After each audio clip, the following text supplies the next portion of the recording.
Ladies and gentlemen, welcome back to Gaming with me, Tony Mo, and welcome to issue number 6 of The Division Weekly. I actually just wrapped up my final play session with the open beta, which by the time you guys will be watching this, will be over with. We'll be saying our last goodbye. And what of course I mean by our last goodbye is the last time we'll have to say goodbye, at least forcefully, because the next time that we play The Division, it will be full release come March 8th, which is very exciting. Now, I quickly wanted to share some stats that Ubisoft shared. It turns out that 6.4 million agents played The Division beta, making it one of the most played betas in video game history. That's pretty insane. There's obviously a lot of excitement for this game, and hopefully Ubisoft is able to live up to all of that excitement, because they've got a huge amount of players ready to play, and I can openly say that a lot of those players are indeed Destiny fans. So, sharing the love and creating competition, no doubt about that.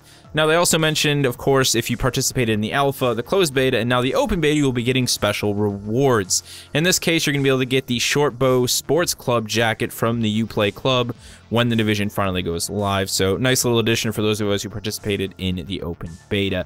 But of course, before we get into the discussion data for this week, let's kick it off with our fan art focus. Now, I wanted to throw a little bit more information in detail into what we know about the artist, if it's available. And in the case of many people who are active on DeviantArt, we know their name, where they live, and even their age. So, I want to introduce a piece of art from Daniel Zavidil, aka Dabalauskij. I hope I'm saying that right. He's from the Czech Republic, and he is a ripe 19 years old, and he's created a rather stunning piece of art here. Now, this is probably the first piece of art that we've featured that isn't concept art, or at least isn't stylized to be like concept art.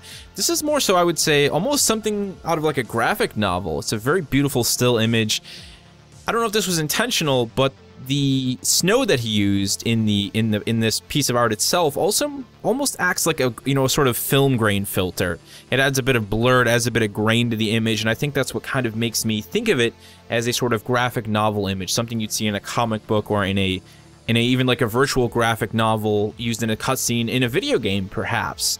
Just a really beautiful image, and again, that that amazing use of the one lighting source in this image. When you're gonna have, any sort of image that's done at night, having a lighting source can bring a lot of life to the artwork itself. And in this case, we've got a overhead light in a hallway leading into a building. You can see there's possibly 2 Division agents, maybe a civilian and Division agent, it looks like, possibly about to move into the building, while our foreground agent here is maybe on watch, standing next to some trash. We've got what seems to be some sort of a military transport truck filled with some old goods. And there even seems to be a dead character in the foreground here, if I'm getting that right. It's really hard to distinguish what that image is. Possibly a dead cleaner. Looks like there's some hoses going on there. Maybe they've just cleaned up town and they're about to go inside and perform a rescue of some civilian or some hostage. Who knows? But what I really like about that lighting source is how it's projected down onto the snow in the street right behind our agent here, providing a really nice middle ground to brighten up the image, and also, of course, to give us the ability to see the 2 agents, or possibly agents, in the background, which otherwise could have been dark had there not been a light source. Overall, just a really beautiful, beautiful piece of art. Props to Dabalauskij here. Please, guys, go ahead and hit the link down in the description below and check out all of his goodness over on DeviantArt. But let's get down to it. Let's move forward with the discussion data for this week. As I said, we got to say our last goodbye. I know a lot of you are very excited in the coming weeks to finally get your hands on the full release version of The Division. A lot of questions finally going to be answered. Did they listen to our feedback in the beta? Are we going to see more enemy spawns in the Dark Zone? Are raids actually a thing? So much excitement, just building itself up, ready to explode. We're all very much looking forward to unwrapping that come March 8th. But let's move forward. I want to talk about fake coverage. And what I mean by that is people who make YouTube videos claiming to cover an aspect of The Division which we don't actually know anything about. They use it in their title. It's basically a false title, a piece of clickbait. This is something that's become rather big, and rather disappointingly, I've seen several YouTubers who were invited out to actually play the high-level Division content and then cover it so they could feature it on their YouTube channel. So Ubisoft actually had these people fly out or, you know, go out to where they were so they could play the game before everyone else so they could cover it, and then these people choose to falsely title their video. Not going to point any names here, we all know the people out there doing it. One of them in particular claimed to have footage from the raid, which hasn't even been confirmed or even mentioned by Ubisoft yet. Really, the best thing you can do, I see a lot of people freaking out about this. I know you're bound to click on it because you just want to know what it is, that's fine, but don't give it a like. Don't give it a dislike, because you know what? That just helps push it up the ranks as well in terms of viewership. Ignore it. Support the people that you enjoy. Support the people that you feel are being honest to you in terms of the information and the facts that they're giving you, and run with that. That's the best thing you can do. If you want to support the people you like and you want to make sure people like that don't thrive, then don't watch their stuff. Don't share their stuff. Go out of your way to share people that you enjoy watching, people that you feel are giving you an honest opinion. Now, I recently was put in the ranks of Marco Styles by one of you guys, which I appreciate very much. Marco is somebody who grew his channel rather quickly by covering the Division, and is always willing to give a subjective, you know, a very objective, subjective opinion, however you want to say it, a very honest opinion of what he thinks about the Division, and he is definitely someone I would recommend checking out if you're looking for content outside of my own. But really, that's the best thing you can do, guys, to blow these people off. Don't dislike the video, don't like it, just step away and share and support the people who you enjoy watching, who you feel are being honest to you. Now, one of the things that's been taunting us since the closed alpha, at least those who got to play on the Xbox One, is of course the crafting system. We continuously were able to obtain blueprints for items and pieces of gear that of course we were unable to craft in the beta and in the alpha when we played it. This is something a lot of us were hoping we would see in the open beta, or at least in the closed beta, but we did not. Now, this to me is like a system that can do a lot for the game, right? You know, it pushes it further into the realm of the RPG. And I'm really excited to see how it's going to be fully implemented, because when you look at like how a traditional RPG handles loot, whether, you know, you're crafting loot or obtaining loot, some of the best loot is found in one of two ways. Either you craft it, high-end crafting, which requires a lot of resources, a lot of time, and a lot of gathering, or, you know, from high-end content that is very difficult, that has the chance to drop very high-end loot. In this case, we'd be talking potentially those raids, higher level missions, and of course, the Dark Zone. So it's going to be interesting to see how that all plays in. I mean, even in the beta, you are better off going into the Dark Zone, rerunning the high-level missions over and over in the hospital to do what you could to actually get a better weapon, rather than waiting for one of the vendors to have a blue weapon, because chances are it was going to be extremely overpriced and it was going to be a waste of resources. And the same thing went for gear and attachments. It was very rare that I found myself ever willing to purchase a weapon, except when the beta was starting to wind down. If I was sitting on a whole lot of credits, then maybe I'd grab an ACR or something, or a certain attachment, just to see how it would function with my weapon. But I'm hoping crafting is something that is at the forefront. Now, no doubt you shouldn't be punished if you decide not to craft, but I think we're not really talking MMO crafting here, right? Like, it's not going to be this non-stop, ridiculous, go out, spend 3 days gathering stone and rocks so you can craft. Like, crafting in a traditional MMO like World of Warcraft, for example, is a very, very time-consuming task. It's something you really have to invest time in. I've never been someone who's cared about crafting in MMOs. I probably won't craft in Black Desert if I play it, because to me, it's just such a drag. You know, there's few MMOs that have ever been able to make that feel enjoyable.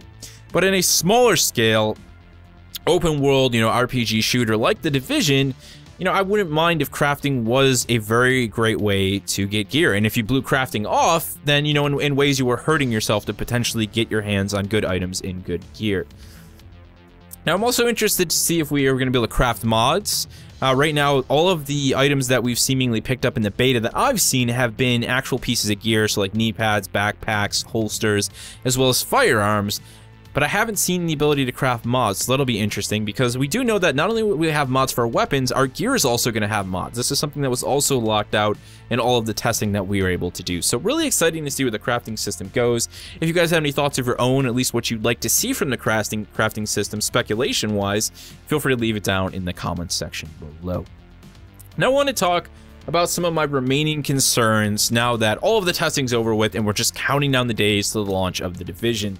Really, a lot of my concerns lie in the overall difficulty of the game from the cooperative aspect, and also the balancing of the AI within the Dark Zone environments, and also the fact that the Dark Zone on the Xbox One even in this open beta, was still seeing stutter issues. This is something that was happening in the closed beta, but I did not see in the alpha. I don't know if it has something to do with server overload or whatever the issue is, but there were moments in the Dark Zone when I was playing this weekend where I had these stutters. They would happen about every 30 seconds or so, and it would just be a very significant and clear-cut stutter. It was really frustrating, really irritating, and if it happened when it was in combat, it definitely threw you off of it. So that's something they really need to wrap up and polish out, and considering they only have a couple weeks, I'm hoping that we were just playing an old build. I talked about this last week on The Division Weekly, that usually betas are old builds. I'm really hoping that's the case, but one of the other big things in the Dark Zone, of course, is the AI spawns. Now, you have to remember, we're playing in really small areas, and a lot of us are reaching level 8, you know, very quickly. So I hope that having the larger Dark Zone area available to us, and the only restriction, of course, being our character level and how high the enemies in the area that we're moving into are, that will help thin out the players. It'll help the respawn rates, you know, seem a little bit more well balanced. And of course, I just really hope the developers are listening. They're looking at the numbers, they're doing testing of their own, and they're understanding what sort of respawn rates we need to see to make sure that the Dark Zone isn't just a, you know, a dried out wasteland. Because one of the problems is the Dark Zone works so well because of that balance between PvE and PvP. If you get rid of the PvE, then it's just a PvP fest, and it starts to lose a lot of its value. People aren't really looking to obtain gear, and they start getting bored. They become bored, and they start killing one another, even when they don't have equipment on them.